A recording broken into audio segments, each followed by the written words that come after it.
Ow.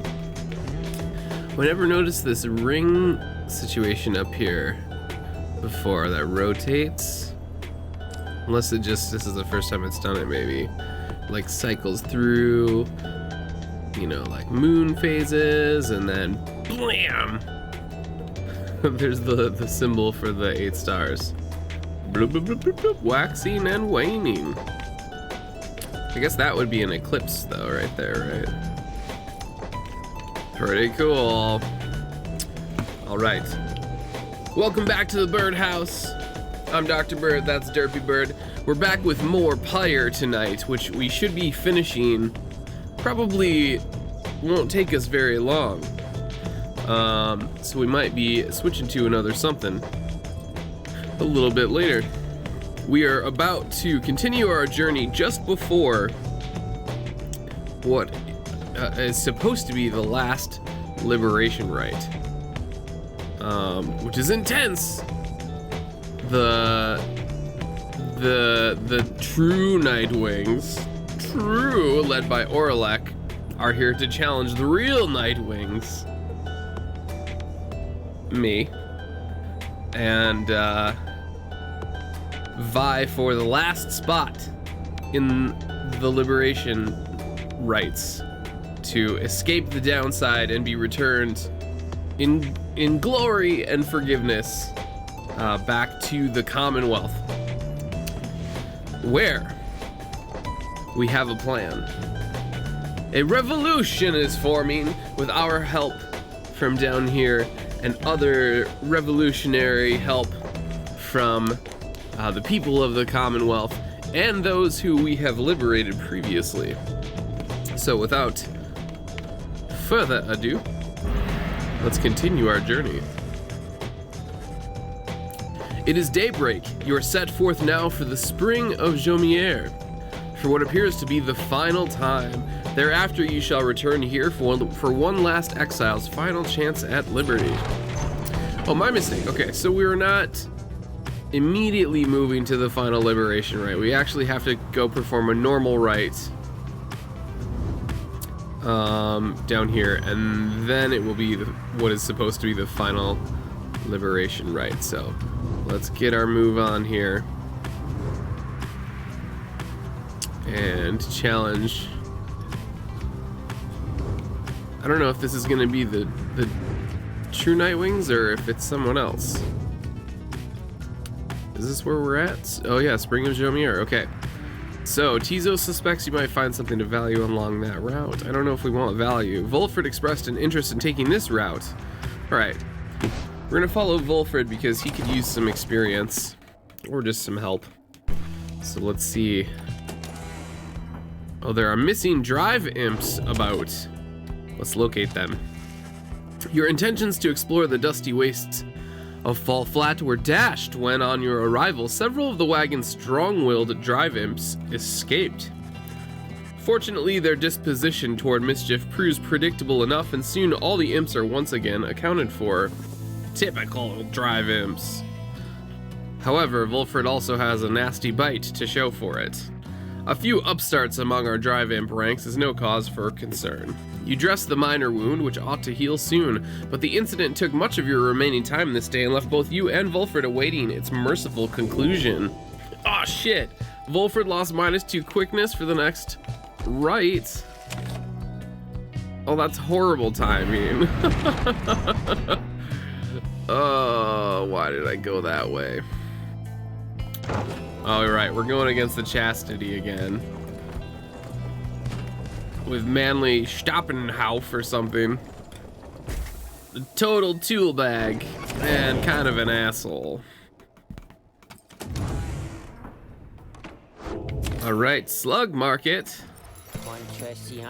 Hey you guys, where's your friend? You know, the one with horns, likes frowning. Oh, she's gone. She's out of here. Boop. Sell it. Boop. Sell it. What else do we have going on here?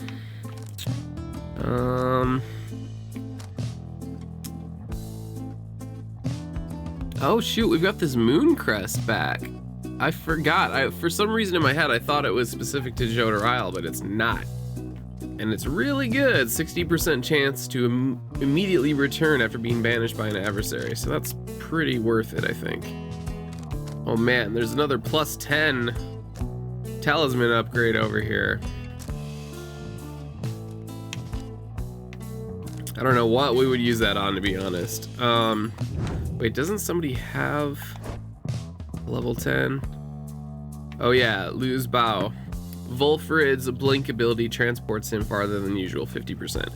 So we could maybe up that to 100%, which would be crazy. So actually, we might want to try and sell stuff. I just fucking bought this, but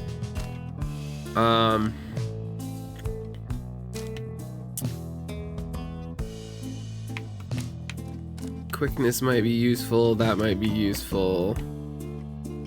The extra hope is probably, oh man, it's good, but it's probably underpowered. Maybe.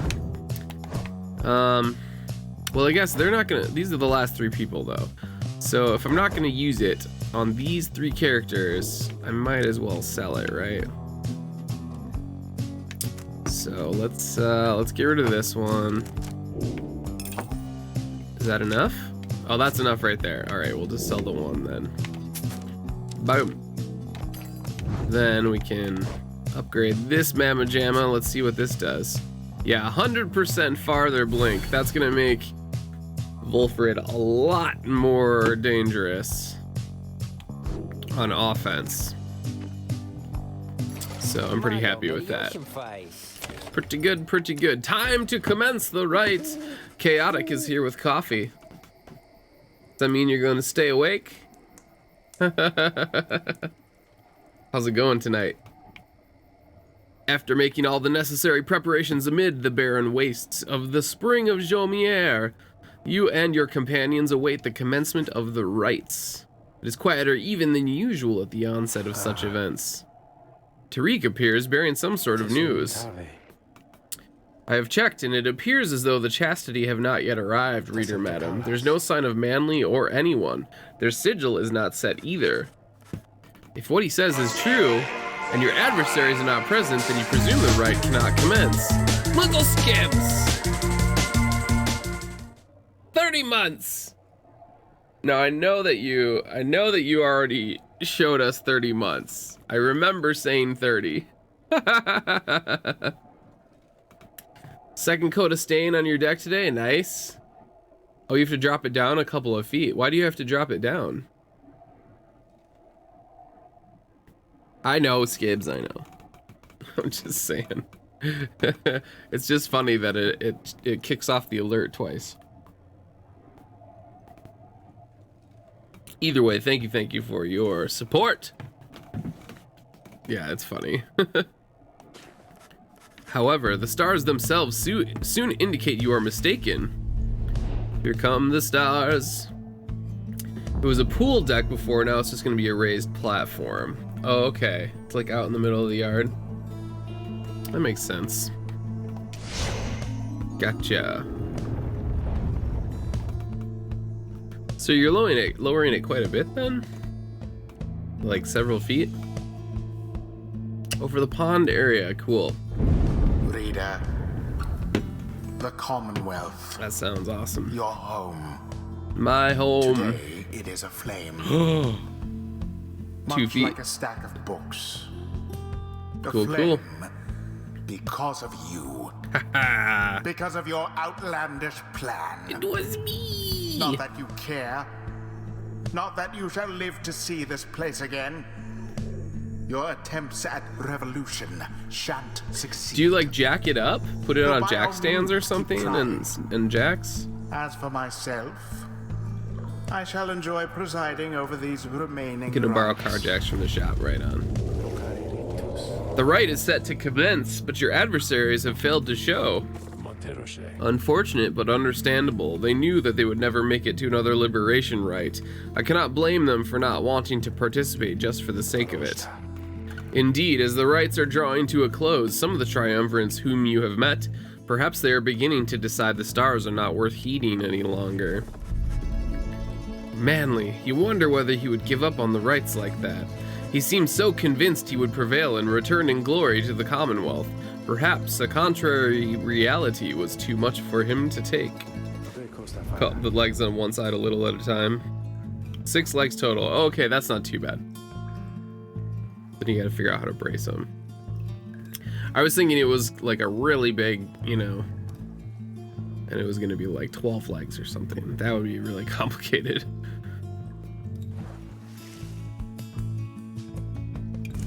What is happening? Band of traitors.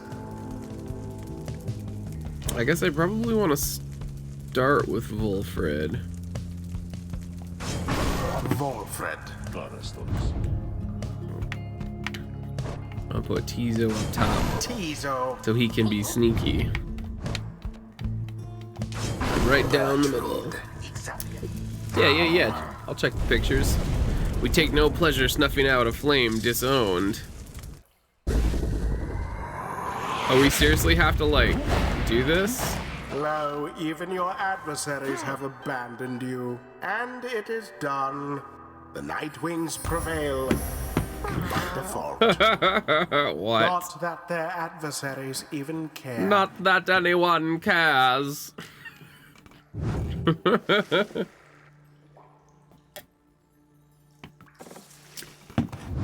Well, that was weird. Saw the teachings of the scribes. We didn't get any XP for it either, looks Until like. the next rite.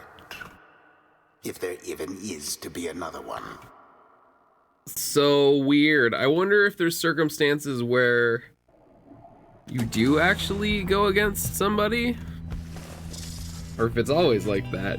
No one speaks further of the chastity back at the Black Wagon. Everyone is instead preoccupied with the rite that is to come. Tizo can't believe it's the last one. Our plan is an imperfect one, yet here we are, faced with this vital opportunity. Reader, my girl, please go see for yourself. I think we all know where we are headed next, and I suspect I know whom we shall face when we arrive.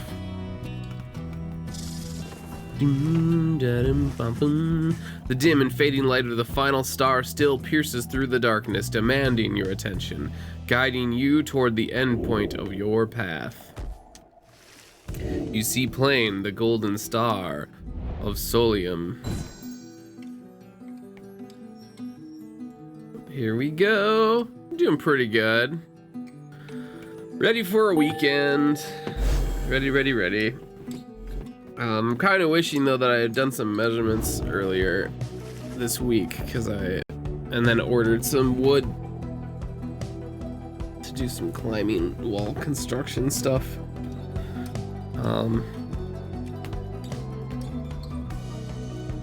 Cause I need like long joists that won't fit in my car, and header boards, and then plywood 4x8 that also won't fit in my car. So I was gonna order it. Measure once, cut twice. That's usually how I do it, yes. You're ready for the weekend too, Skibs? Your good friend's getting married tomorrow and you're attending over the internet. Well, that's a rare occasion indeed. You sense that if the rites ever shall commence again, it shall not be during your lifetime or that of any of your companions, even the longest-lived ones. The stars revealed to you one more thing. The adversary whom you shall face will be Oralek. Already he has crossed Scribe's Gate and awaits your arrival. If the 8 scribes created the Nightwings in their own likeness, perhaps it is only fitting that the Nightwings should, in the end, be forced to face themselves. The lovebirds gonna social distance. You may now FaceTime the bride.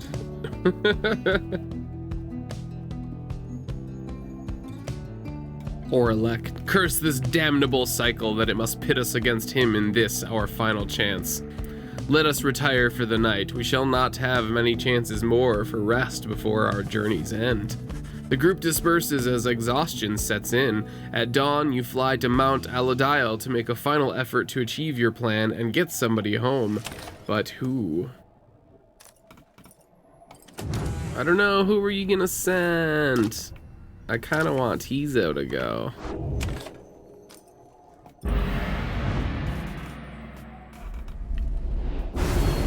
Foolish reader. What? Your so-called friends. You are accomplice to their hateful plot. They are exploiting you. Nice quote. You shall never have your freedom. Oh, you put a hyphen. You did quote add minus.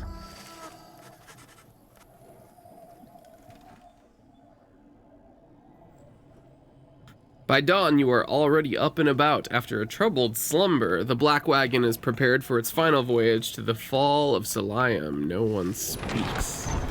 No one speaks. Oh man, here we go. Are we gonna get a special song for this trip?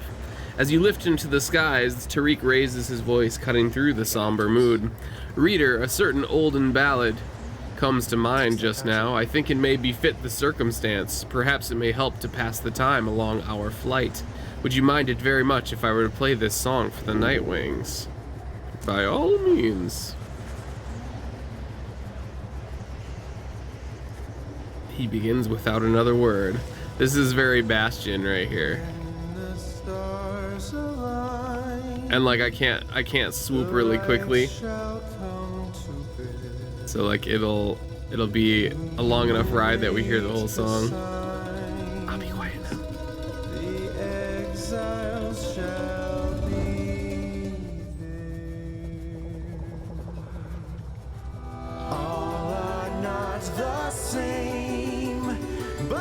Oh, I got goosebumps and chills.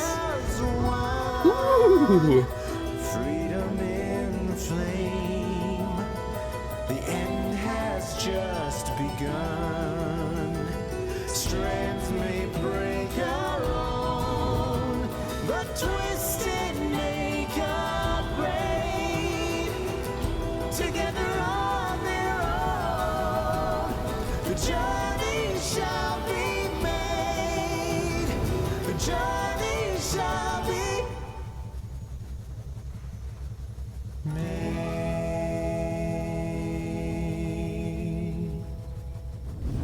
I wonder if I blew it by swooping back and forth, like if the timing would have been perfect. Right when I arrived, it would be like, made. I blew it. I bet I blew it. Tizo or Volfred. Probably Volfred since his quickness is dropped already. Or wait, unless it expired on that last not right that we did. One of your friends passed away today, though. Oh, shoot.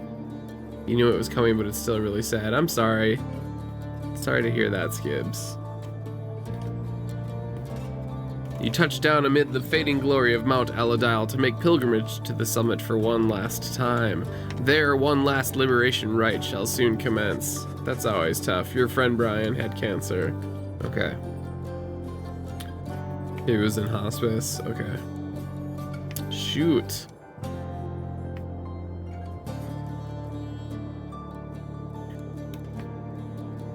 He was in his 60s. Pretty young, but not too young. Like, at least he got some good living in, right?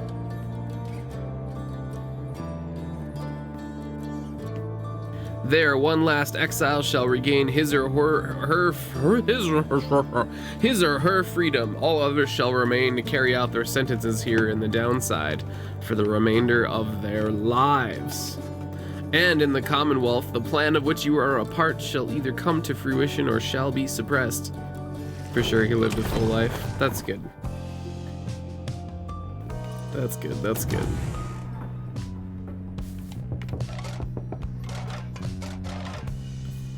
There's a drive imp hidden up there. Sneaky imp. Alright, seek the crone scribe's favor. Yeah, love and positive vibes to you, says Chaotic. Me too. Same. In the recent few years, he moved out to San Francisco, so you haven't seen him much in a long time. Okay. Used to see each other a lot when he lived here, though. Okay. Yeah, that's tough.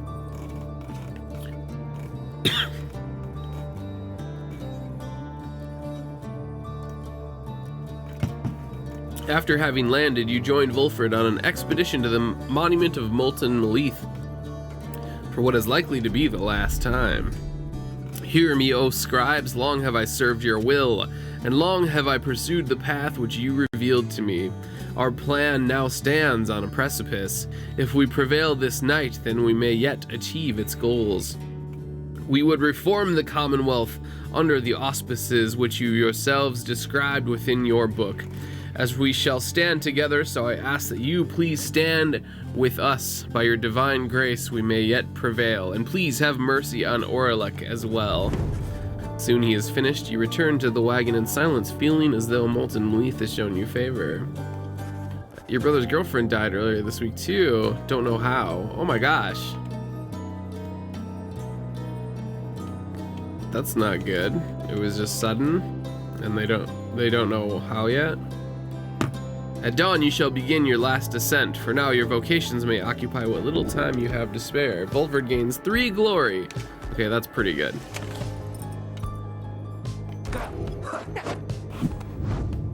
Let's see, I'd probably just level... I guess I'd probably level Bertrude up, since she's closest to the next level. You and Bertrude discuss the meaning of the rites, developing a deeper understanding of this contest. Go, go, go! Oh, not nearly enough. That was only about half what we needed. The height of sorcerer's power formed the basis of the rites. Our predecessors gained such knowledge throughout their travails. Man, my shoulder hurts. You haven't talked with them again since that day? Maybe they know now if they had the autopsy. Oh yeah, if it's been a few days, like, I'm sure that they did it already. Yeah. That's gotta be hard. Like, more so than usual. Like, to have to wait and figure out what the hell happened, even, you know? You didn't really know her, you only met her over the phone, but you feel really bad for him about it. Oh yeah, for sure.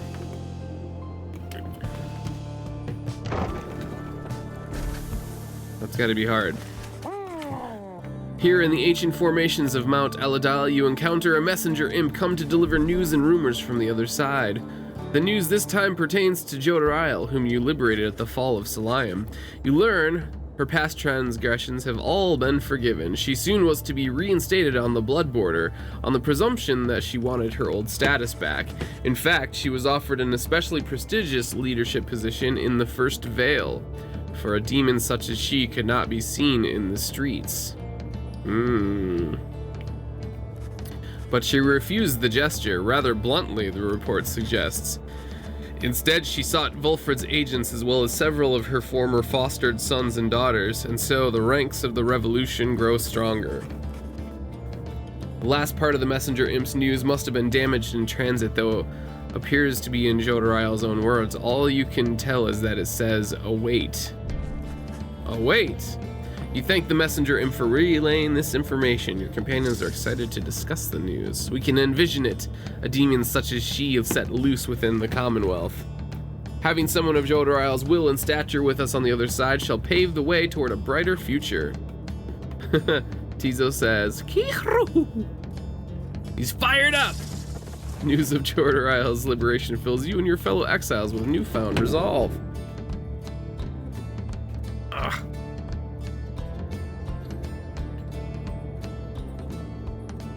I gotta get this all stretched out. It's giving me little pains. Just a really sad week so far? Yeah, seems so. Good thing there's a wedding tomorrow you can feel good about. Yeah, you got the extremes this week. On both sides. Oh boy. You're doing okay though? With all of this going on? You stand before the scribe's gate with your companions. The gate guardian is there as ever. The exiles of the Nightwings, we shall not meet again after the coming rite. Tariq and I, it shall be time we take our rest, I think. Greetings, Celeste. I would tell you that the Nightwings are prepared, though this time I'm uncertain anyone amongst us feels thus. We have a duty to uphold, Tariq. And then what, Celeste? And then nothing, not for the rites or us, not till the dawn of a new age. Now, Nightwings, step forward, please state your names and what it is that you seek whilst crossing Scribe's Gate. You're doing okay, though? Okay. A lot of extremes, yeah. One by one, your fellow exiles approach her, now with sureness in their step. Tizo, you're so fucking cute. Believes his ancestors are watching over the Nightwings and seeks to live up to their legacy. We are called Big Bertrude. We seek to fulfill the plan of Sandalwood, for we are fond of him and his beliefs, and then to go about our business. My name is Wolfred Sandalwood. I long as yet to see an age where freedom is one's birthright, and no longer are good people such as these forced to contend for it. Finally, you step forth once more, you, a crippled scholar who longs to regain her freedom, and who managed to come this far with this group. The gate guardian observes you for a moment, then motions past the archway toward the summit. The 8 scribes bid the Nightwings welcome, go forth with glory. Except for you, Tariq, you stay right there. I thought you said, the rites are not yet ended, Tariq.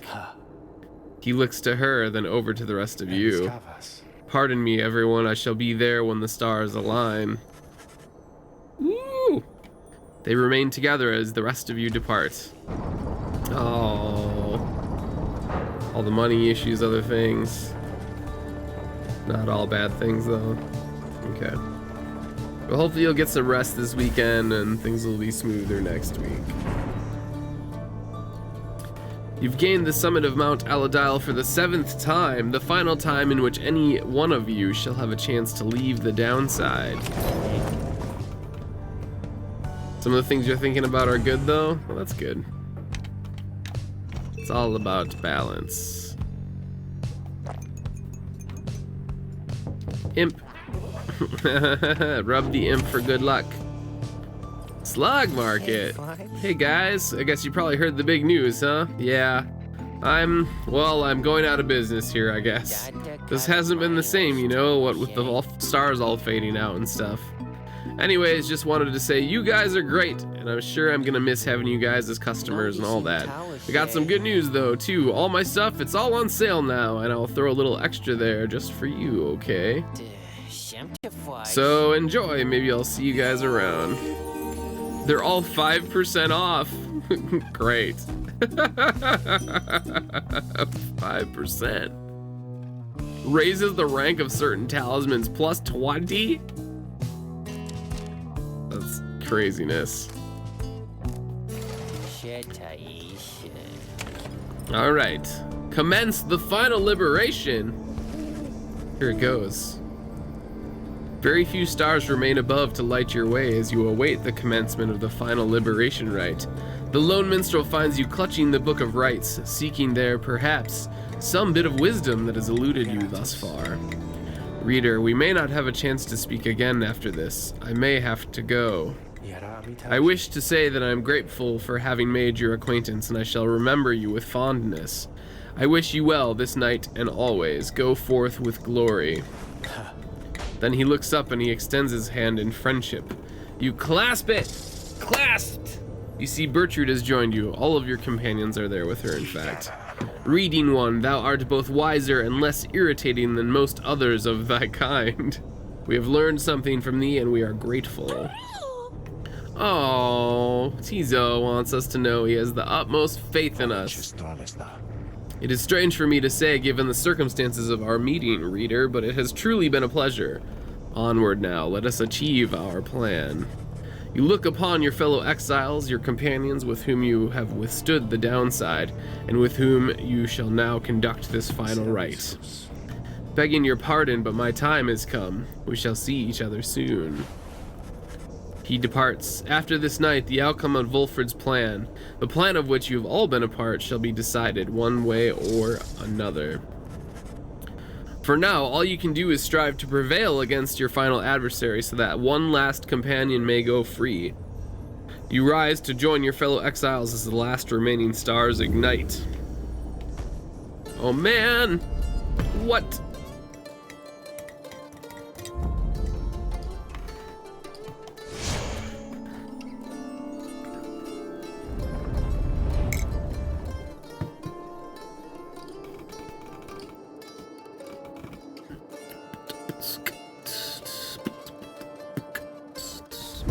Look, for one last time, upon the fall of Solium, dear reader.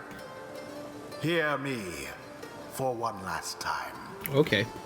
For soon, the few remaining stars shall fade away, leaving you stranded there for your remaining days in that forsaken land where you deserve to be. Deserve? The rabble that you roused here in the Commonwealth shall be put down.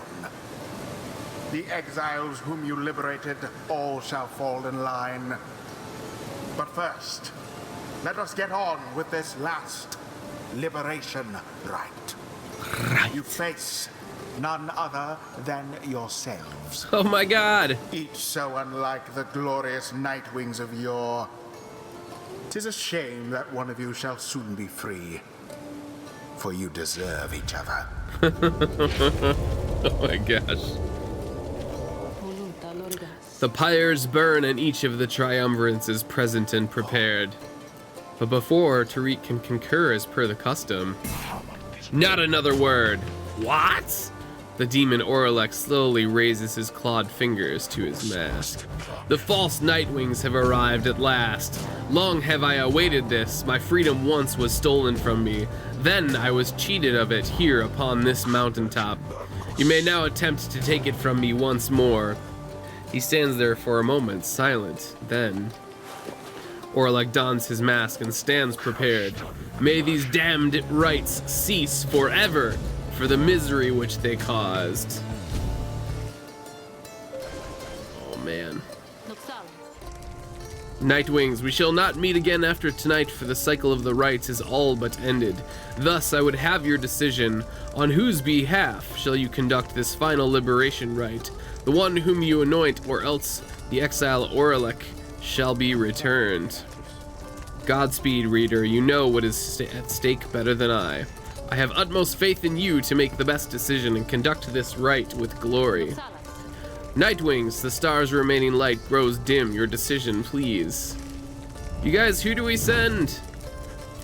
It's now time to choose who, if anyone among you, shall go free this one last time. The rest of you shall remain on the downside to the end of your days. One by one, you meet the gazes of each of your fellow exiles. Wolfred, Tizo, Bertrude, your fellow exiles, your companions, your friends. Together you have come this far, but now the downside and the rights conspire to tear your group apart and disrupt your plan. Are you prepared to choose this one last time? No, the pressure is too great! Seems both cruel and unfair to have to make such a decision. Is there no other way? The fate of your friends and the Commonwealth may hinge on the decision you are about to make. Have I played Among Us? I have not. I saw that it's making headlines, but I haven't like really, I looked into it, but I don't remember what it was about. So it must, I don't know, it didn't make a big impression, whatever I read or saw about it. Are you playing it? With but a glance, you reassure your fellow exiles that you know what to do. One final opportunity for salvation. Too bad. So for the rest of you. We can send Tizo, just to be nice. Bertrude lives here and would rather send Wolfred back than herself go. Wolfred obviously, you know, he's in it to like, for the plan back in the Commonwealth. Tizo, like, I kind of want to send Tizo to the Commonwealth just because I love him.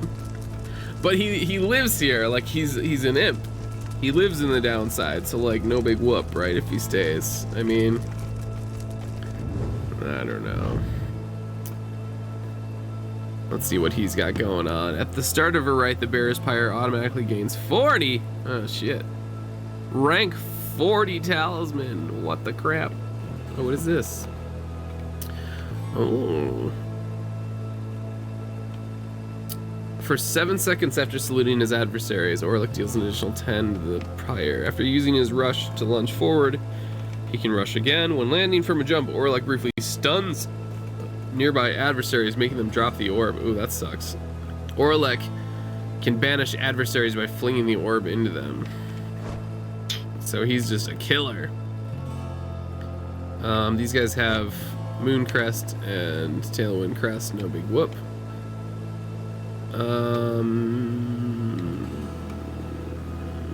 Okay, so that's basically the same setup as Tizo. Our Tizo's a little bit better.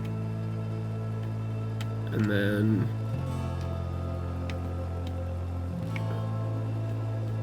sprints and jumps without stamina, brief charge up time. Okay, and then that's like Tay, like a really good version of Tay. It's a lot of fun. It's a multiplayer game based on sabotage and investigation. Oh, that sounds cool. $5 on Steam or free on mobile. A lot is going on, but it's 2020, so it's appropriate. A lot is always going on. Yeah, for sure, Skips. It's free on mobile to play? That's interesting. It works okay on phones, or do you really like want a tablet for it? Be nice if things would settle down as soon as the year ends, but bad events don't care about time. Yeah, no, they don't. I wish I could see, like, there was supposed to be something about being able to see, like, how much each of them would assist with the plan, but I never found it. I mean, we should just send Volfred back, right? Volfred. If anyone belongs in the Commonwealth, it's him. Long have I dreamt that I might someday see this plan of ours come to fruition. I promise you that I shall make the most of it if we are to prevail. I also like have in my head, maybe somehow there's some way that Volfred like gives his spot over, like forfeits the game in some way, so that Orlick can go back or something. Or Orlick might like kill Volfred during the right. Something. We'll see.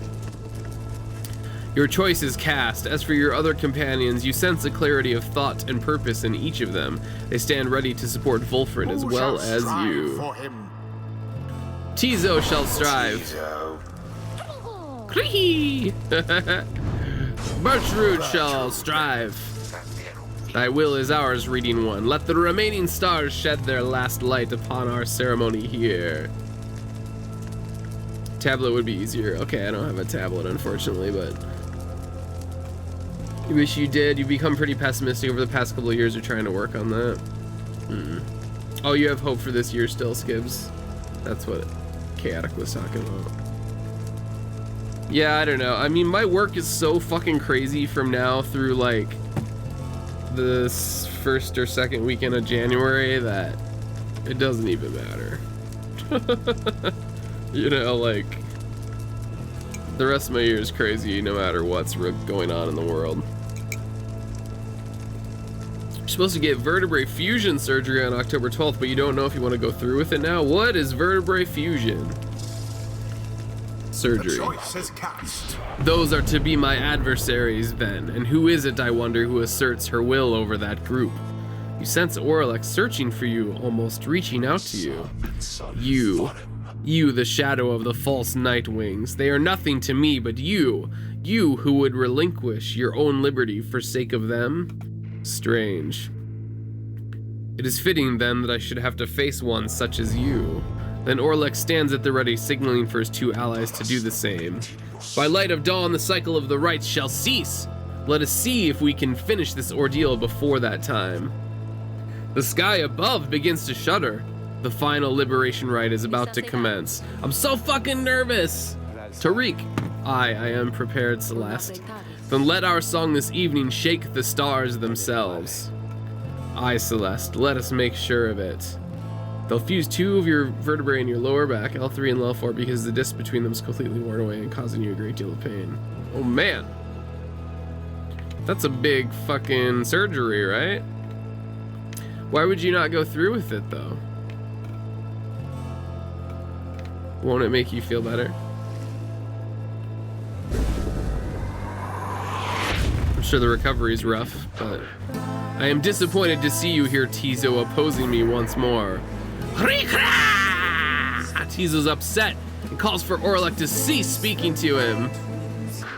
It is a shame that you're caught up in the middle of this, little one. Your mind has been poisoned against me. Tizo insists that Orlek is wrong and urges him to stop what he's doing. I'm sorry, Tizo. Now I shall only say this to you once. Stay out of my way.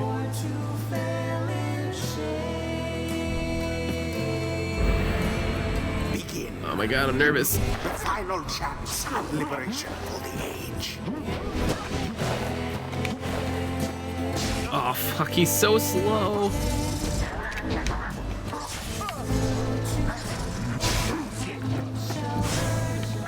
Go, go, go! Yes! That was easy. That was big too, 32 damage. That was a good start. You wear the raiments once again. I cannot simply stand by and do nothing, Orlek. Yet that is what you did. When last we stood together on this blasted mountain, I fell, you simply stood. Orlek, what shall it take for you to be convinced? I took no part in your betrayal. Orlek seems to consider the question, but only for a moment. Give me my damn freedom. Let me prevail here and now. Would you promise to uphold our plan to bring about a better Commonwealth? No, I make no promises. I owe you nothing. Then I'm sorry, Orlek. My love of country comes before all else. More than your freedom and our friendship is at stake. Your love be damned, Volfred. Let us stand as adversaries then.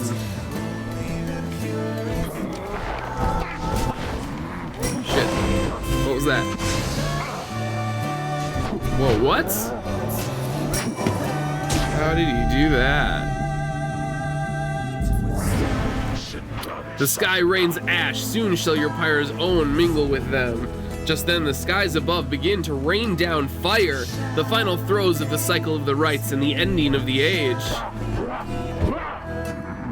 Oh my god, he's going hammer. What?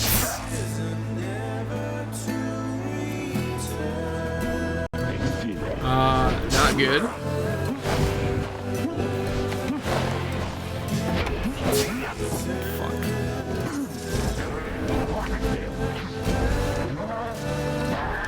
Oh my god, there's stuff like literally falling from the sky on me right now. I'm just not comfortable with it.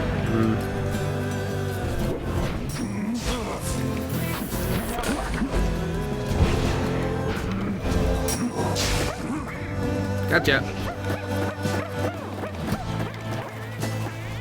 Go, go, go! Spectacularly done. Others being stuck in a hospital. Yeah, how long would you be in the hospital after that? Uh-oh. Uh-oh. Uh-oh. Uh-oh.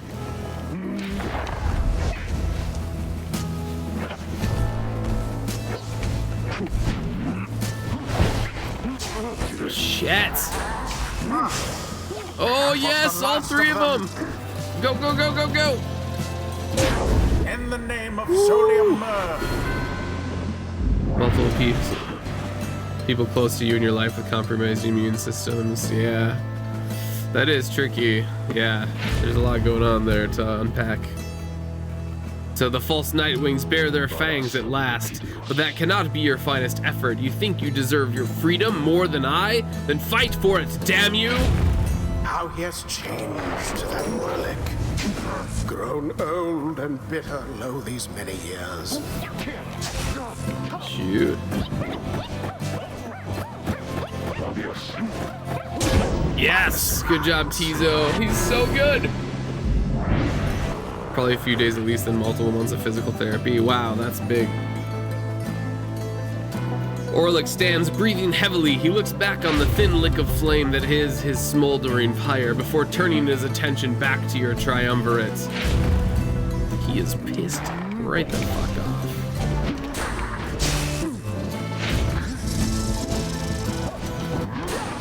Oh, shit. Shit! The orb flies true. At least they're not doing a lot of, like, damage all at once. All of you, you shall rot here, you shall rot as I have all these many years. You false nightwings, who would deny me once again my rightful liberty. You who deny that liberty to all of the triumvirates you face and vanquish under the guise of the traditions of those blasted scribes. Come, let us continue with this glorious affair. Glorious! Whoops. Whoa. What? Oh my god. I just got shut down so hard. I don't even know what happened. You'll probably postpone it. It's been hanging in your mind for a while. Oh yeah, I'm sure. It's not easy to work out. Oh my god, that was rough. Okay, alright.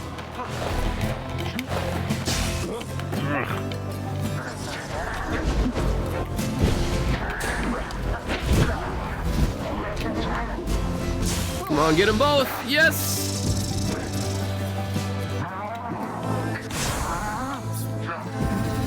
Go, motherfucker. Oh. Go, go, go, go. Come on.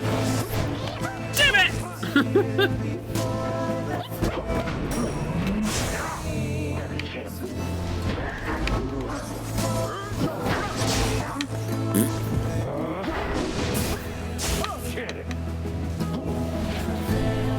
We got a stall. Ouch. That didn't work. Oh boy, that didn't work either. Come on, get him! Fuck! Ah! Go, go, go! Run, run, run! I got stuck on the edge of the whole fucking level. Ah! I'm down to 20! Your pyre's flames now threaten to die out at any moment. Orlek makes a sound like laughter, but says nothing as he prepares one last assault against your side.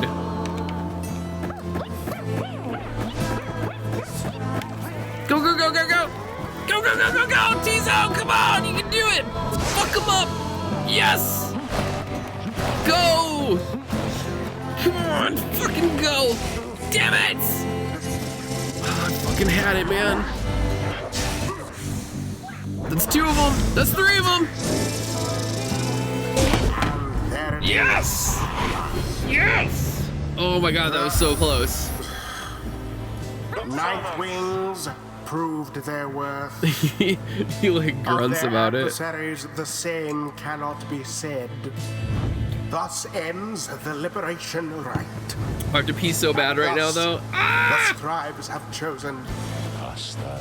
Praise the scribes. We've done it. I'll be right back. That was intense.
Okay, I'm back. Oh man, that was intense. Let's see what happens. Praise the scribes, we've done it! We've done it! You look upon Volfred. For what you expect shall be the last time you see each other. Any moment now the shimmer pool shall engulf him. What are the odds here? Do you guys think that Orlek pushes him out of the way and just jumps into the shimmer pool out of spite? Any moment now he shall return to glory and join his agents in the Commonwealth to help achieve the plan. Any moment now, the cycle of the rites shall end until at least the dawn of a new age. Any moment now. And thus the scribes have chosen. And thus the scribes have chosen. Oh no! And thus the scribes have chosen. No. They choose no one. Reader, what have you done? I did nothing. Nothing! Hold, there's something wrong.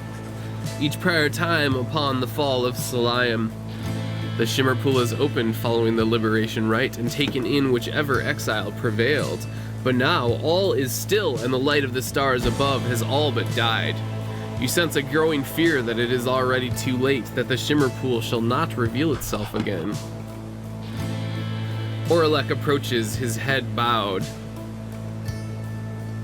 Is it because he interrupted Tariq and Tariq never concurred that both of them were ready? Both triumvirates were there, present and ready? The 8 scribes saved their greatest treachery for last. Then something else catches his notice. Wait! A sudden rush of starlight cascades through the stillness of the summit. The Shimmer Pool has appeared again, different somehow, but open. Volfred looks upon it, but it does not engulf him, or at least not yet. It seems I was mistaken then. The 8 scribes, this is not their greatest treachery, it is their greatest jest. The Shimmer Pool is flung wide open. It seems that all are worthy now of freedom. Orlek strides toward the Shimmer Pool, but halt, Orlek. Orlek glances over at the lone minstrel, almost in surprise. The Shimmer Pool has lost most of its strength. You step inside and you shall surely drown, of that I can assure you. He laughs to himself at this. Then we have all been cheated. No, the Shimmer Pool is revealed and one of you may still return as planned. But as for who returns, someone shall have to choose. Ere the last light of the stars is extinguished and the rites cease to be, this is the final trial of the scribes. The final trial of the scribes.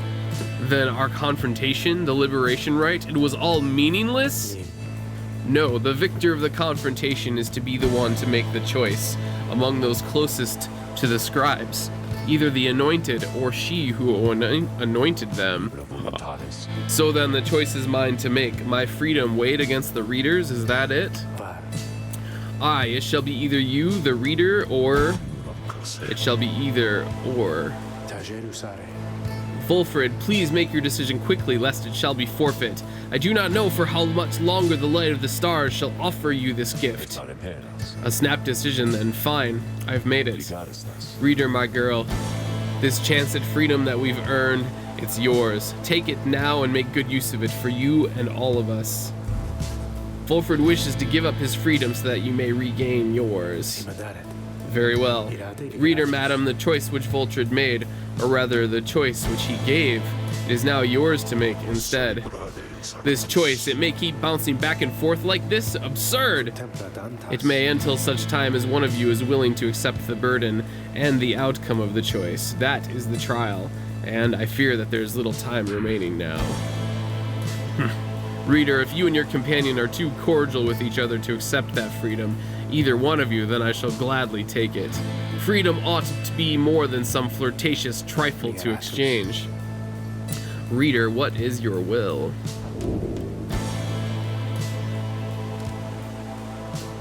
Okay, I'm not choosing Volfred. I can choose myself or I can choose Orlek.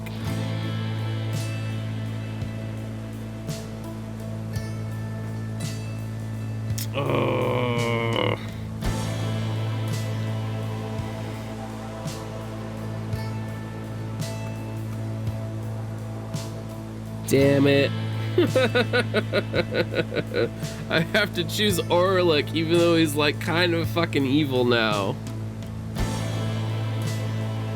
I mean, I have to give...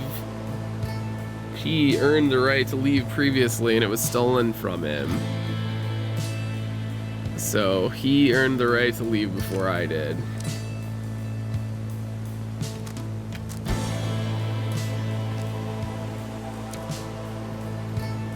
I'm gonna send Orlek back. Your thoughts crystallize. You have chosen Oralek. What? Oralek, do you accept the reader's choice or shall you make another? No, I shall not make another. I accept the reader's choice, the reader's mercy. Then it is done. For a moment, Oralek appears to be at peace, and then he's gone. Oralek regained his freedom. Accept this, for it is done. Godspeed, Oralek. There he goes! Woo! By the scribes. No stars remain aloft. The cycle of the rites. It is finished. The Commonwealth. What shall become of it? It's on fire! What shall become of us? It'll be fine. The opportunity to gain your freedom from the downside. Was it not enough? Was it not enough? What is that supposed to mean? Oh, he's like, you had to burn the Commonwealth to the ground too? Oh man, there's his star! Where's it going?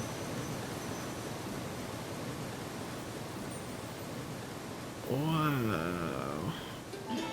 That night, the exile Oralek returned to the Commonwealth. He was to be the last. The stars had faded and the cycle of the rites had run its course.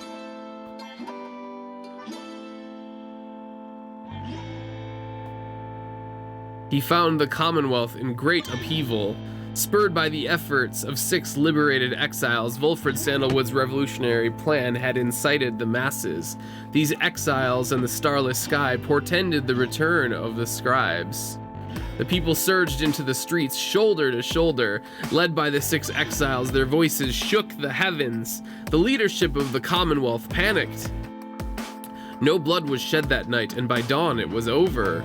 The leaders of the Commonwealth had cast themselves back into exile or joined in the new cause. Thus, in its 838th year, the Commonwealth had fallen. The new Saurian Union declared its sovereignty in the next year.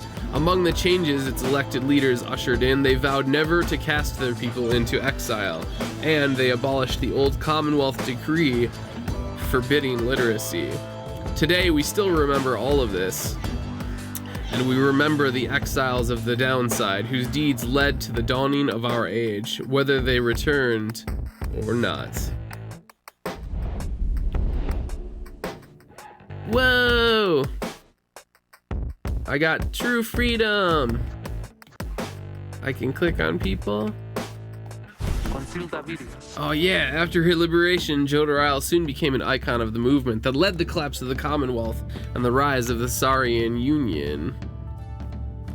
Her horns and stern countenance inspired the people to believe that she was Solium Mur, reborn. She became a great, if reluctant, leader. In the uncertain times that followed, Jodoryle's seasoned expertise often came into play both in matters of security and of state. For instance, she conscripted and trained a team of volunteers in public safety. The community did not know what to make of such a cordial bunch at first, but soon came to value their service. They've stood for the people ever since, and we celebrate their founding day each year. She remained close with Hedwyn all through this experience, and they supported each other through their struggles many, many times. She kept an eye on Tay, who nonetheless demonstrated a surprising knack to get by on her own, though Jodoryle was always willing to provide assistance just in case. She never settled down with anyone, although from time to time she thought about Ignarius despite herself. She continued training on her own, a regimen that grew stricter with each passing year. There were those who sought to train with her, and she sometimes obliged. There remained one other constant in her life. She would always remember her days among the Nightwings, and with fondness, for the most part. You have a bulging disc in your neck. Oh, there's 3 consecutive vertebrae, says Chaotic, that need fuse in your lower back, but you don't want to restrict too much of your movement at one time. Okay. And you have a bulging disc in your neck. Oh my gosh. You've only been dealing with swollen feet and ankle pain since early June. You might go see a doctor for that. Oh man, Chaotic. That's a lot. That's a lot. Is it the kind of thing that it's going to get worse the longer you wait, though? This is awesome, though, that we get to see, like, everybody's stories here at the end. After regaining her freedom, Pamitha Thane found herself in a difficult position. Having once betrayed her people of the Highway Remnants, she knew she would not be welcome in her native home. She did not trust the Commonwealth either. Instead, she found her place among Volkford Sandalwood's agents, who were busy doing their part to fulfill the plan. As it turned out, the plan was a success. Pamitha stood shoulder to shoulder with her other fellow former exiles, and truly they were a sight to behold. A disturbing rumor later spread that that night the Highwing Remnants were slated to mount an assault, which for some reason never came to pass. Pamitha denied any knowledge or involvement. You're falling apart! Oh no! Oh no. Afterward, Pamitha played an active part in negotiating terms between the remnants and the new nation that would become our Saurian Union. Yeah, for sure. One tough cookie, says Lil Skibbs. I agree. You've been dealing with your back stuff for several years already? What's another one? Oh boy. I mean, I suppose. Is the bulging disc thing in your neck, is that a surgery too? But definitely go see the doctor about the swollen feet and ankle pain, right? You're managing, doing all this stuff is actually keeping you sane. Her previous attempt at something of the sort led to her exile. She must have felt some satisfaction to succeed this time around. Sometime later, Pamitha had an unexpected run-in with Rookie Greentail, with whom she had spent a fair amount of time while traveling with the Nightwings. Under these new set of circumstances, it turned out the two had more to talk about, and rather more in common. They would often put to test which one was able to outdrink the other. It is unclear as to which one of them prevailed in that contest in the end. One day, Pamitha received an invitation to return to the Highwing Remnants, where she was to be fully pardoned. She held out a hope that she might see her blood sister Tamitha there, knowing full well that Tamitha did not regain her freedom. Tamitha did later learn that Pamitha was welcomed back by their people. However, she never responded to her blood sister's attempts to contact her. Pamitha, in turn, did not expect forgiveness from her at any point. Nonetheless, she kept on trying to reach her, saying, she said, to ruffle up her feathers just a bit. Later, when asked, Pamitha admitted she felt as though she had no home to call her own. This was during an interview conducted amid an extensive trip abroad, for she had traveled thousands of leagues beyond the bounds of the Saurian Union. Pamitha continued to journey thus, citing that it reminded her of when she was younger and could fly unfettered. Rookie! Could probably result in another fusion surgery, but you'd have to wear a neck brace for a while, and I really don't want that. Absolutely cannot stand them, and you'll go into a full-on meltdown. Ugh. After Rookie earned back his freedom, he returned to a lavish welcome ceremony in the Commonwealth, as was the tendency for liberated exiles. It was everything he could have hoped for, and soon he was well off, surrounded by luxury and choosing between various exciting opportunities. However, he must have given in to his better judgment, as he did end up siding with the revolutionary forces as he promised. On the night of Scribe's return, Greentail was there with the others, inspiring the masses. He never looked prouder, the very image of Jomir Manymane himself. When dawn finally came and it became clear that the Commonwealth that everybody knew would be no more, he realized many new opportunities awaited. Padkey Mao? Is that Thai? He began quite a lucrative career for himself, manufacturing and selling replica merchandise inspired by the downside. His main struggle was to meet demand. An aspect of his conscience cautioned him against making light of such a thing, but the money was too good, and soon his family was as well off as he always said. One of his orders of business was to seek out one of his old companions, Pamitha, to whom he took a liking during their quest for freedom. They bonded further over love of drink and supported one another through uncertain times. He also kept in close touch with Gilman, ever the perfect practice partner. They would train together often, taking care to stay in tip-top shape as much as possible throughout the years. Greentail always did his best to keep in touch with all his many friends and knew that he owed his fortunes to them. He made a special point of staying close with the group of friends he came to know so well during his time with the Nightwings, wherever they were. They shared a special understanding that put even Greentail at a loss for words sometimes.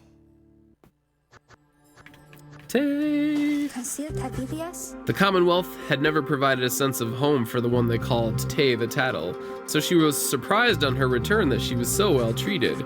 She felt uneasy about it, and besides, she knew that she would do her best to fulfill the pledge she had made to her friends. Even she could not have expected the impact she would have on the events that followed, which gave rise to our Saurian Union. Despite not fitting the image of any of the 8 scribes, Tay nonetheless stood out alongside the others amid the teeming masses on the night of Scribe's return. She spoke of the scribes with such conviction and sincerity that the crowd was moved. After the fall of the Commonwealth, there was a renewed interest in the legend of the 8 scribes and many new interpretations of their histories and teachings. Tay found herself at the center of all this. Her way of speaking continued to compel a growing audience. She swayed many people from their astralist beliefs. Soon, the 8th Word, which had lost favor with the people during the reign of the Commonwealth, sought her out and asked her formally to join, and she did right away. Through it all, she would wonder how her little friend Tizo had fared. While they were divided now by a great distance, he always remained in her heart. She cited her relationship with Jodoryle as the single most important in her life. Jodoryle would always provide for her a circumspect perspective and the wisdom of experience. Tay was devoted to her faith, but more so to her friends. Many people in the Saurian Union cited that her gentle manner and unwavering conviction helped them brave the changing times with courage and with grace. Just looked it up and it looks incredible. It wasn't exactly, because it usually has fish sauce. You use liquid umami sauce stuff instead. Okay, that's vegetarian. And it did have Chinese broccoli. It had regular broccoli and tofu, and it didn't have basil. That still sounds pretty legit. It was one of your favorite things to eat when you worked for those Thai restaurants. You should go work at a Thai restaurant now? Why not? Tizo! Once the rites had ended, the imp Tizo had a job to do, quite unlike most exiles trapped forever in the downside. Tariq asked that he watch over the Black Wagon, which the Nightwings had used extensively for travel and shelter through their quest. Tizo obliged, for he knew that wagon as well as its drive imp inhabitants perhaps better than anyone. What became of the wagon exactly was never verified as evidence of Tizo's thorough work. After that, he liked to while away his days with any of his friends or else with fellow imps. Sandalwood sometimes called for his assistance, and Tizo was always happy to oblige. The two would often reminisce about their times with Tariq. He often chirped about the Reader of the Nightwings, with whom he built quite a rapport. The Reader understood him perhaps better than anyone. Tizo would often express wistful gratitude for all his time with the Nightwings and their many adventures throughout the land that was always his home. Other than that, Tizo would sometimes help interpret for messenger imps, relaying news to and from the Saurian Union. Despite having gained significant celebrity abroad, he never let it go to his head. And he would go fishing in the Sea of Solace at every single chance he got. Oh, so this is interesting. It shows you who made it back and who didn't. Like, see, they have these little star sprites, these little spangles going on if they made it back, and it's like plain and gray if they never made it back.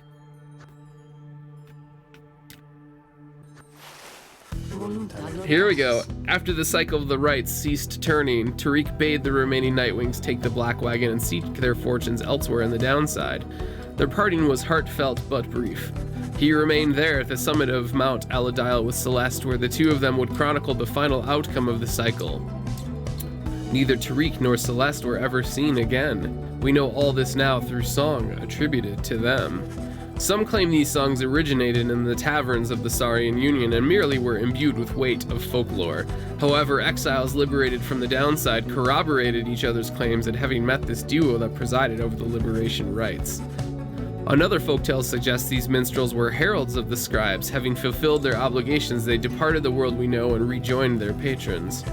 One of their famous songs describes another, simpler outcome, that the two gave up their duties to the rites in favor of a life that they could share together. In any case, they are likely to remain the subject of such verses and such songs, for it was they who watched over the rites and ushered in our times. That was a good one, I like it. I like it. I like that. What about Sandra? After the cycle of the rites ceased turning, records of what happened to the Black Wagon of the Nightwings became inconclusive and contradictory. Some accounts suggest the exiles of the Nightwings who remained in the downside continued to make use of the Black Wagon as their place of shelter and their means of travel. However, there's no record of what happened to the wagon's contents, such as the Book of Rites or the Beyonder Crystal, said to be haunted by the apparition Sandra the Unseeing. One possibility is that when the lone minstrel took his leave, he took the Beyonder Crystal with him, for he was thus obliged. By this line of reasoning, however, the Black Wagon itself should have been taken also. Others remain skeptical that the Beyonder Crystal ever existed, or rather that the visions that it granted were anything other than the result of an active imagination or a fever dream. The bog dwellers of the southern bogs offer still another explanation, for they are familiar with binding enchantments. If there existed such an object in which the Sisters of the Arch had been expelled for more than 800 years, then the enchantment could have expired along with the light of the stars. What this would have meant for Sandra and the Beyonders is difficult to say for certain, other than it may have meant that they were finally released. Nevertheless, the fates of Sandra and the Beyonder Crystal remain unknown. Yet, those exiles of the Nightwings who claim to have seen this apparition all spoke of her with degrees of reverence, or perhaps a little fear. Alright, who else have we got? What about poor Doggo? As the cycle of the rites drew to a close, it grew evident that a chance at freedom from the downside had forever slipped from Dalbert and Almer's grasp. Thus they and the exiles of the Fate returned to Jomir Valley. There they struggled to get by, as exiles of the downside tend to do. Sometime after the rites had ended, the Old Hearts at last heard the news that the Commonwealth had fallen. This was well after the fact, of course, but it brought old Dalbert great joy. Despite his forthright manner,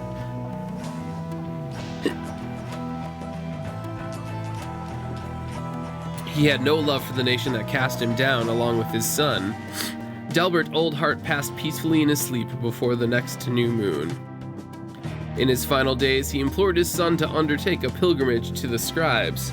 Almer never shared his father's view of the scribes, but respected Dalbert's wishes, and so after a period of mourning, Almer began a new journey. Not a day went by that Almer Oldheart did not think about his father and give thanks to him and speak to him at morning and at night. Would that the stars yet shone, for surely Dalbert's would be there among them, smiling down at his son and watching over him and his kin. Oh yeah, what about Barker? Barker Ashpaws never had much interest in returning to the Commonwealth, for he always found its bylaws to be stifling. When the rites ended, he did not care at first. He soon grew very bored. The rites had given his life a certain sense of structure he had always needed. He missed the raw anticipation of it all. He decided to continue conducting the rites for the thrill of it. He bent some of the rules and replaced some of the objects, but it was close enough. His packmates, the dissidents, proved more than happy to participate, and thus they ran against each other back in Jomir Valley. Gradually, other exiles familiar with the rites, as well as those who had not heard of it at all, started to take an interest. They ended up giving Barker Ashpaws some healthy competition. His old feud with Rookie ceased meaning anything to him, and he forgot all about it amid his new pursuits. Ultimately, even Barker, who had led such a directionless existence to that point, found something of a calling through the rites. Whether he took the rites less seriously than any other exile of his time or more was oft debated by those who watched him work. That's awesome. Alright, Aurelek. In the aftermath of the final liberation rite, Aurelek at last returned to his nation, one he had not seen in nearly 2 decades. He scarce recognized it.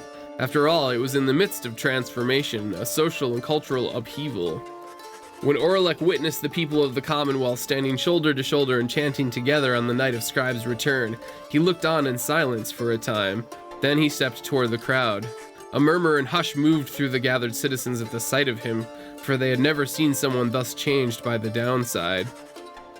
But then Aurelek raised his voice with theirs, and they all stood united once again. History would know him as the Demon Doctor, a term of endearment that stuck even after his horns started to recede. He lent his skill and service throughout the birth of the Saurian Union. The one he had called the Shadow of the False Nightwings was someone whom he thought of often. He knew he owed his freedom to her. Having witnessed the aftermath of the plan, Aurelek understood at last what his former companion wanted. Years ago, they conceived a version of this plan. Now Aurelek found he wished Sandalwood could be present to witness the reality of it. Alone with his thoughts, Aurelek would sometimes visit the memorial to the fallen leaders of the Commonwealth, though other than such appearances, and notwithstanding his duties as master physician of the state, Orlok led a very private life. Few would have guessed that he was once one of the most accomplished rites conductors in the history of the Nightwings. History, of course, shall ensure we shall not forget. Who else have we got? Sir Gilman! When the worm Gilman returned to the Commonwealth, he believed that he had regained something even more important than freedom, his honor. Gilman relinquished his knighthood and declined an opportunity to serve as captain on the Blood Border. He was not interested in fighting any longer. Yet, as it is sometimes the case with those such as he, a circumstance soon came about in which there came a need for him to once again make use of his military training. Thankfully, however, the scribe's return ended peaceably. Gilman was on edge throughout that night, expecting violence to erupt at any moment, but the moment never came.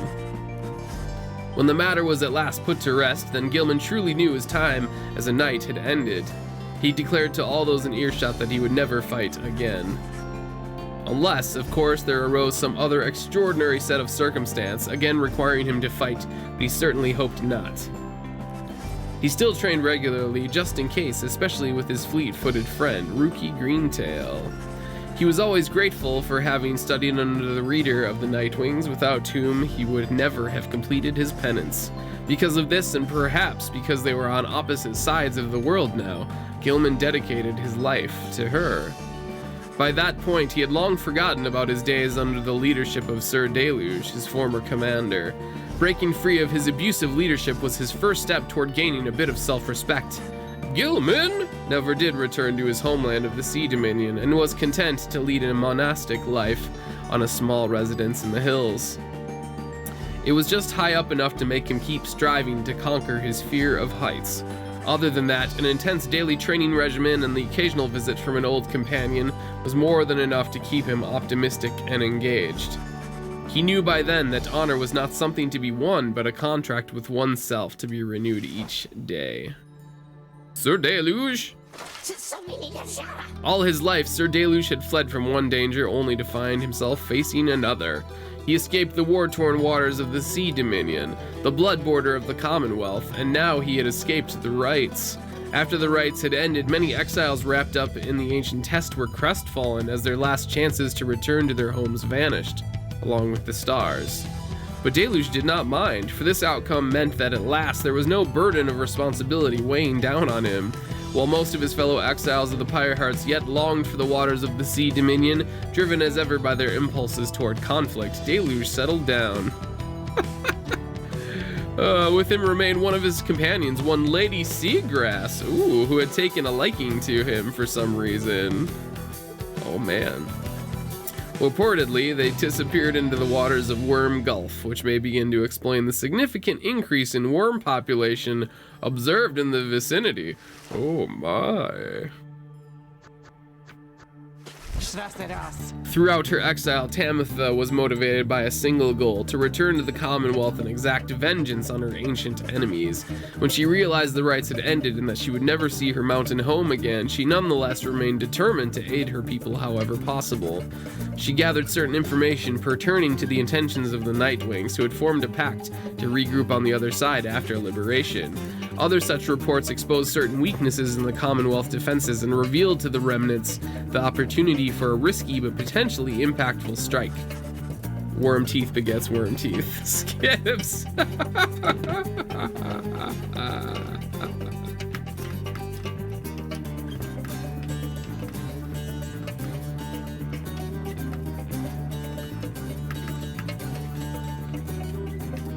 Oh, that was a good one.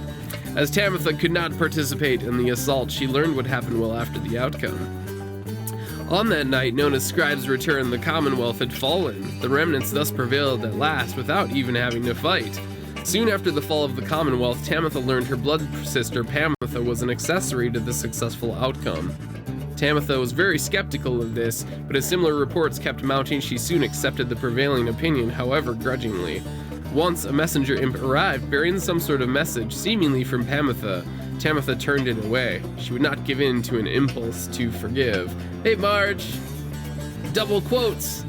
Knowing that the conflict on the other side had ended, Tamitha retreated to the crags of Black Basin and grew ever more distant. Though closest to her surmised Those closest to her surmised that her inability to reconcile with her blood sister was at the heart of this.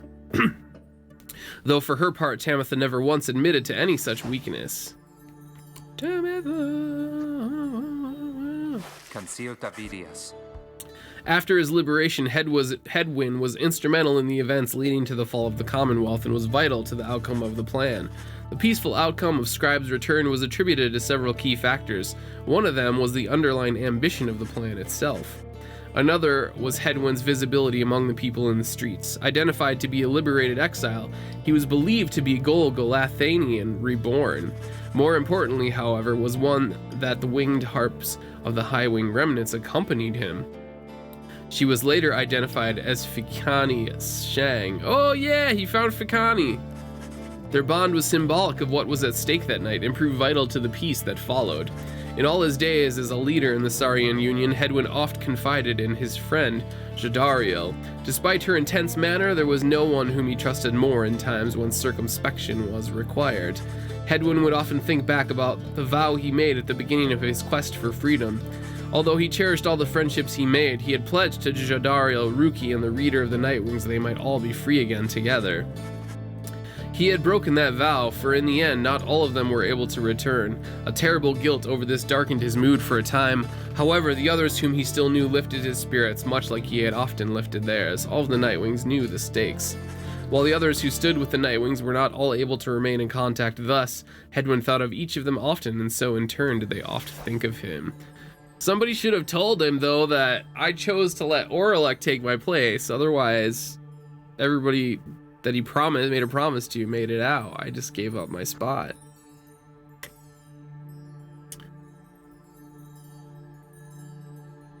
Oh, your forearm wrist hurts today? Oh no. Did you hurt it somehow? You just sent me Disco Elysium.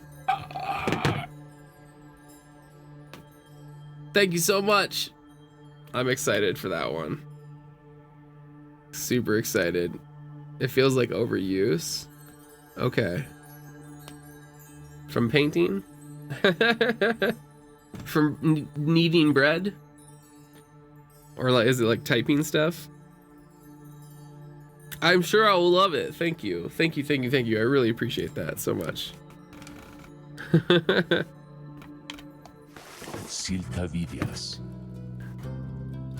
When the cycle of the rites ceased turning, Volfred turned toward the starless sky and closed his eyes and prayed. It was all that he could do at that stage of his plan. He aspired to assemble with liberated exiles representing each of the 8 largest ethnic groups composing the population. They would stand together as a vision of the 8 scribes returned, inspiring the masses to embrace an older set of values from before the Commonwealth had tightened its grip.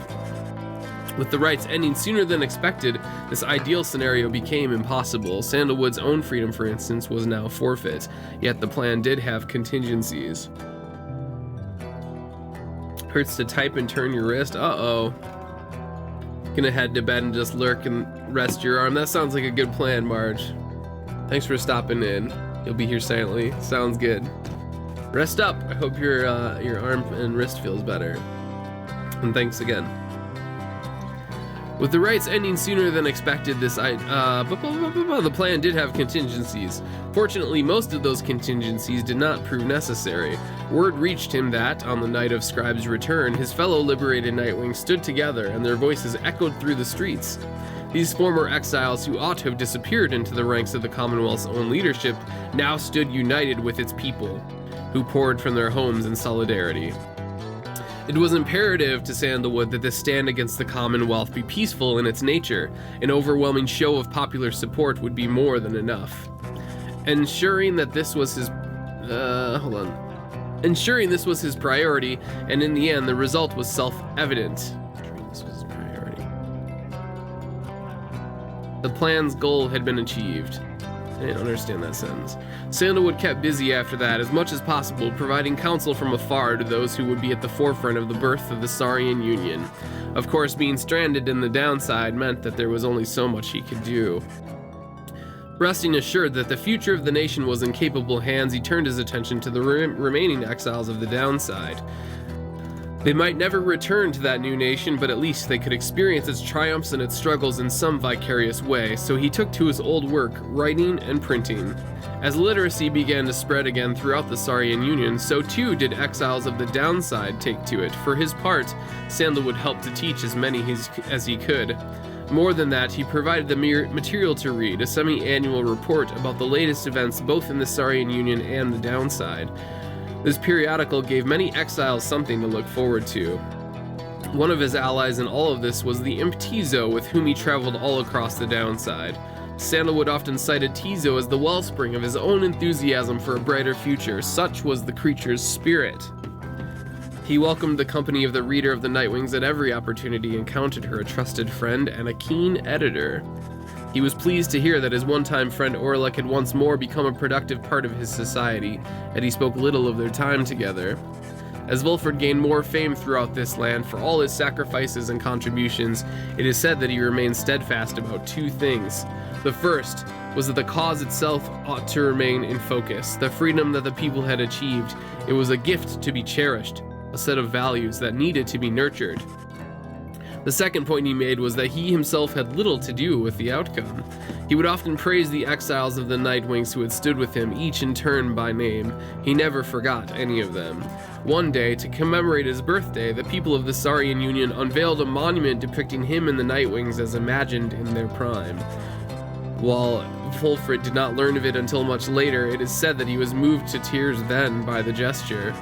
It has since ensured that those of us with memories more fallible than that of Sandalwood likewise remember the achievements of his fellow former exiles and our cause. Who else do we care about? Let's see what Ignarius is up to.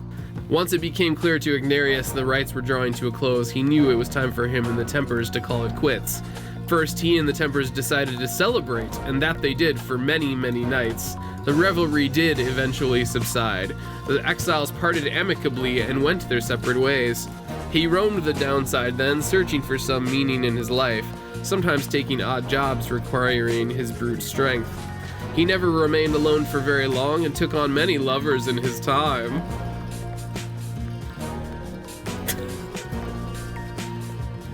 However, he sometimes thought about the one he had called Curly Horns and what became of her. Though his glory days as the most powerful conductor of the rites had long since passed, he always enjoyed the fearsome reputation he had cultivated at that time. Wow. After the final liberation rite, Lendl refused to believe the rites had truly ended. He would sit through night after consecutive nights, staring into the blackness of the sky, awaiting any kind of sign that he might gain another chance at freedom. No such sign ever came.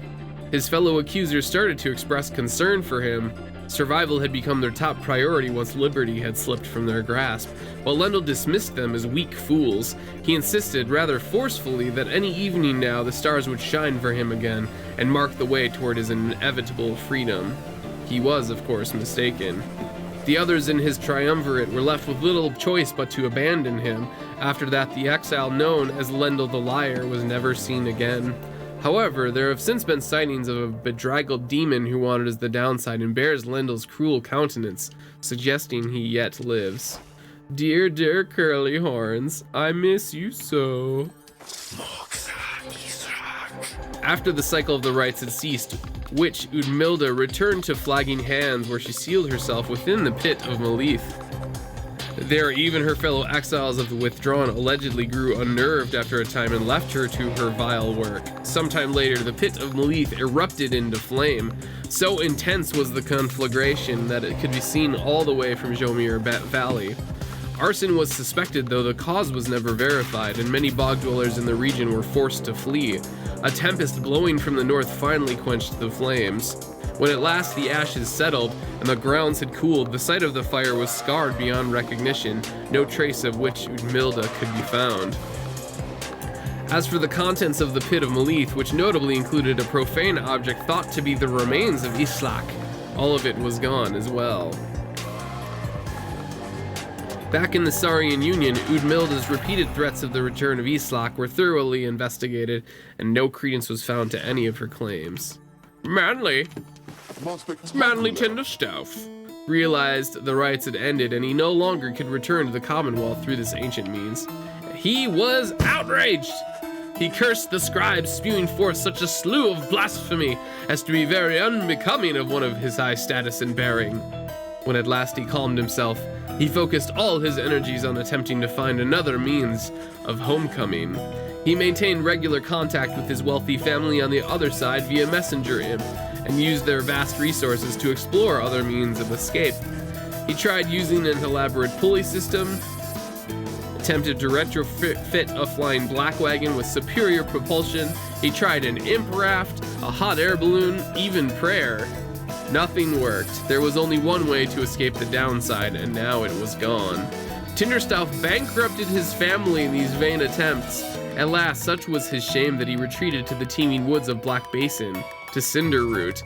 There he yet wallows, complaining to his comrades of the chastity who still put up with him, either about his own misfortune or the latest news from the other side. Way to go, Tinderstaff. Punk ass. Several exiles of the Nightwings cared more for the plan of Sandalwood than to return home from the downside. The crone called Big Brutrude was a prime example. She had found a suitable environment to live within the dismal region known as Flagging Hands. There she had built up a thriving place of business known to many exiles in the land. With the rites having ended, she returned to her preoccupations, working away almost as though nothing had happened. When one gets to be more than 400 years of age, perhaps then even monumental events, such as the culmination of the rites or the collapse of the Commonwealth, are seen as trifling matters. Much of her effort was doubtless due to the influence of Wolfred, someone whom she had admired now for decades. He had made clear that he could not requite her feelings for him, but what could have been a hurtful dismissal led only to a deeper understanding between them. By and large, Bertrude kept focused on her work. Whether casting small enchantments or imbuing talismans, the work brought her a sense of purpose, she would say. In the Commonwealth, such services were strictly forbidden, but in the downside there was a real need for simple luxuries, which the competing slug market could not always provide. Thus did Big Gertrude continue to live up to her name, and the tales of her days with the Nightwings made her that much more the living legend. This guy. With the rights drawn to a close, the slug market's revenues fell precipitously, and Falconron was forced to liquidate his assets and close up shop. Yet, as it is sometimes the case with those of an entrepreneurial leaning, this time of hardship led to an epiphany, or at least a sudden change of fortune. One day, Falconron had a run-in with a messenger imp bearing news from the other side. Ron gave to it one of his remaining trinkets, which could not be sold. The following week, the messenger imp returned to him bearing a tidy sum of wealth in newly minted coinage from the Saurian Union. Falconron cut a long-term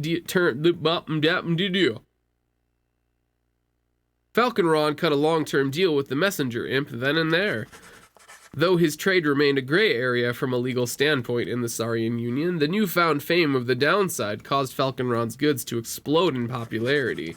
He later signed an elaborate agreement with Big Bertrude's and found a distribution partner on the other side through Rookie, whose own business had expanded. Especially in the Saurian Union, Falconron's goods are still known for their superior quality, though he assumes no liability for any side effects. There was one more account which warrants mention. The Nightwings conducted the rites under the guidance of a reader. Little is known of her. However, some accounts of her begin to paint a picture. We know she was of common birth, weak-framed, though raised with a penchant for learning. The journey to the downside left her close to death. It was then that the Nightwings found her. They brought her from the brink. She showed them the path. She pressed onward with the others, longing always to regain her freedom. Thus did the cycle of the rites commence its final turns. When the final rite arrived, the reader's freedom was at stake. In the end, however, she remained an exile. From that point on, accounts of her diverge. It is said the voice which troubled her she never heard again. Some say she opted for a place to settle in the downside, though whether that is true, only she knows. Someday, perhaps, that reader's own star shall emerge. Then it shall pierce the dark of night in all its brilliant glory. Until such time, and ever after, all of us give thanks. Their journey began.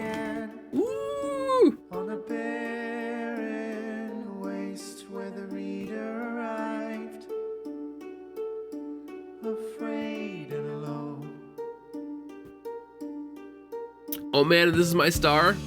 When she arrived, the book of Or is this gonna be Celeste and Tariq up here? and ignited the flame. I can hardly stand it. They follow the stars bound together. Strands in a brain. What a great game. I've kind of got chills, goosey bumps again. We sing of the last of the night. I had a great time with this game. I hope you guys enjoyed it too. Having broken the cycle. The narrative and everything is amazing. The characters, Wind prevailed. were all like really relatable, The path and I had attachments to all of them really quickly, and for the most part. he has found his way home. And I like how you have to choose who gets to go, not only throughout the rites, but also like it gives you in the last rite, it gives you that decision of like which one of these three is going to be anointed, right? Then at least if you choose Volfred, it turns around and he gives the choice back to you, and you can still say that it's either him, or you can take your own freedom, or you can give it to Orlek. So it's like they really squeezed every last little bit of like tension and wonder and excitement out of those final decisions by making it twofold. You have to choose, make a tough choice once, and then you have to make a tougher choice like short after that. I wonder what happens if you lose. Touched girl. Here's the If like Orlek just goes back and that's it, that's all. Look at Tizo and his fish. Tay caught a fish too with her mouth.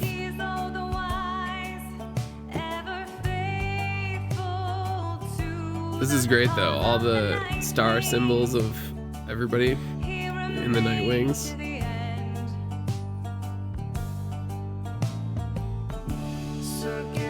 We finished the game! Woo! I am wondering what the alternate endings are though. he has found his way home. Yeah, so we finished that pretty quickly. We're gonna let the Having feast the we're gonna let the song and the credits roll by here, as is our custom here. Supergiant, again, probably one of my favorite developers, particularly of sort of the newer developers. If you guys haven't played Bastion, play Bastion. If it looks even remotely like something that you would like, play that game. It's so goddamn good. It's like, it's better than Pyre. I mean, they're different games, but still, like, Bastion is a masterpiece, I think. But yeah, I really liked how they combined sort of like this arcadey sort of like little, you know, 3-on-3 kind of game with like this very large narrative adventure experience, you know. He remained till the end. It was cool. It was a nice mix of genres there. Kept their foes You can swipe type with your left hand, you found out slowly. Good. enchantments. She remained till the end. Alright, I'm gonna disappear, but I'm here. Peter at last made the night wings whole, having bound them together. She remained till the end. They follow the stars bound together. Strands in a braid till the end. They follow the stars bound together.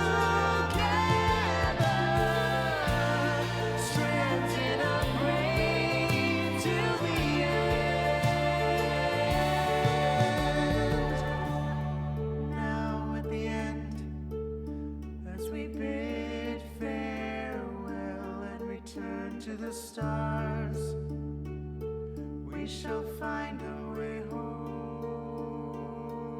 Oh yeah, the music is amazing in this game and in Bastion. We shall I'm pretty sure it's the same man and woman that did Bastion. we shall find a way home. The theme from Bastion and then the final version of that theme is like so damn good.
All right. So it just said True Nightwing campaign mode unlocked. I wonder if that just means that you like play with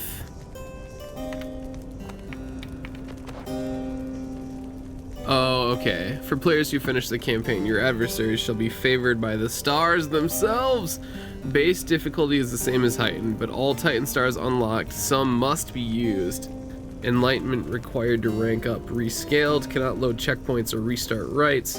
Book of Rights and White Loot fully unlocked. Slug Market inventory fully unlocked. Feats of Glory introduced much sooner. Okay, so it's like...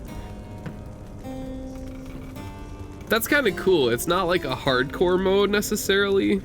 It's more just like, hey, everything is available for you to challenge yourself as much as you want from the beginning. You can listen to all the music without having to unlock it first and all that stuff. So that's cool. I dig it. I dig it. All right. So Pyre, again, I loved it. I had a great time with this. It was an excellent, excellent blend of just narrative-based adventure game and sort of this arcadey sort of action game. But I mean, the storytelling was really where it shined through, in the character development. I was just really invested in like almost every character right off the bat, and I immediately hated certain characters on the other teams, you know, and like immediately liked some of the adversaries on the other teams, like Barker. It was like kind of secretly rooting for them, or like I definitely made decisions with Barker where I was just like, yeah, like, you know, let's make them go to the liberation rite if we can, because it'd be cool if Barker got free and went back and like just raised hell in the Commonwealth. Like, it would almost work towards our plan, you know. So super awesome game. I will probably check out the alternate endings offline